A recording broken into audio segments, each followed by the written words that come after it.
Hi, this is Joe Stradcutter, High Point Realty certified distressed property expert, and we're talking about short sales. We've done some other videos. If you want to go back and look at those, please do. It gives you the basics of short sales. Today we're going to talk about should I stop making my payment and what happens if I stop making payments on my mortgage. As a realtor, I can never legally tell you to quit making payments.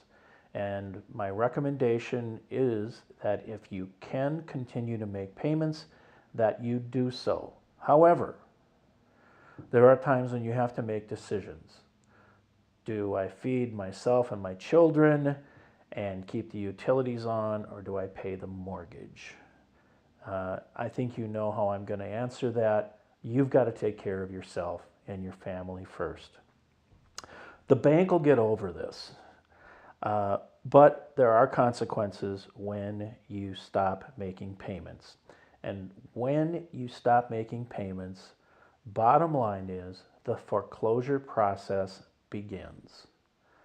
And there are two types of foreclosure processes in Minnesota.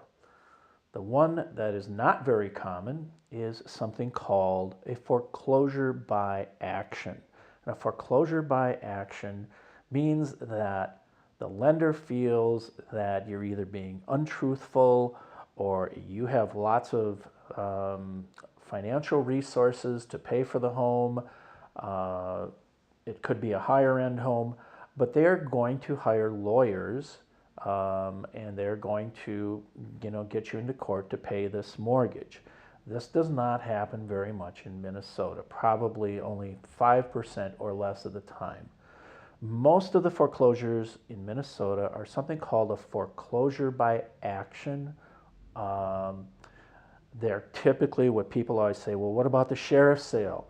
Well, that's one event in the foreclosure process is the sheriff's sale. It's a foreclosure by advertisement.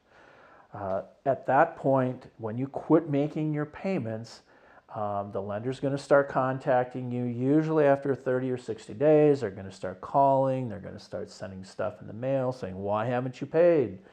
And you can talk to them. Sometimes you'll talk to them and they'll call you the next day and you'll talk to somebody else. Banks are a mess right now. And you can talk to just about anybody and they'll probably agree with that. They won't remember what you said. Bottom line is it gets very frustrating talking to banks, but we encourage you to at least try to communicate with them and let them know what's going on.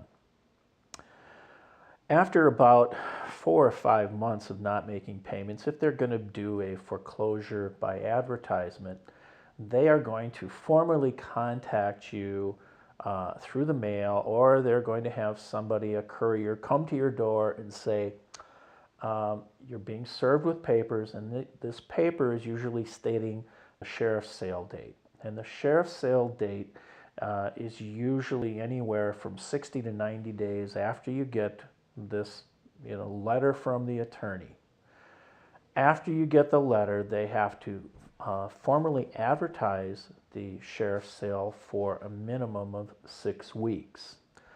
Once the sheriff's sale happens, you now have, if you're living in the property and haven't abandoned the property, you have now what is called 6 months of statutory redemption. And statutory redemption means by law, you can try to get a new mortgage, but who's going to pay? Who's going to give you a mortgage if you haven't been paying for the last 6 months? You can win the lottery, you can have a rich relative give you the money, but Minnesota gives you that time. So let's go back to where you've missed your first payment. It's going to take probably 4 to 6 months for the sheriff's sale to happen, and then you have another 6 months of statutory redemption. So the foreclosure process in Minnesota by advertisement lasts about a year. Now, for some people, a short sale is a great option, but for some people who have no money and they have a family and they just got to have a place to stay, maybe a foreclosure is the best thing. You stay in your house free for a year. I'm not recommending that. I'm not suggesting that, but it is an option for you and you should talk to an attorney about that. At the end of the redemption period, the house then goes back to the bank. And that date is set by law, and it usually cannot be extended. So it's important to understand that this is a long, drawn-out process. The sheriff's sale, the property does not go back to the bank. A conditional deed is given usually to the lender because they buy it back. A conditional deed is given to the lender, but you still own the property. And by the way, banks don't want these houses back. Contrary to what everybody is afraid of or what other people have told you, it costs $30,000 to $50,000 for the lender to take a home back. So we've talked about not making payments, the foreclosure process in Minnesota. This is a very, again, complex process. Please call us. We have more information. We've got a great packet of information that we can send out to you, and it details the foreclosure process in Minnesota. That packet is free of charge, no obligation. We can mail it to you. We can send it via email.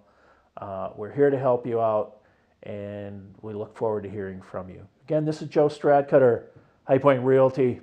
Take care.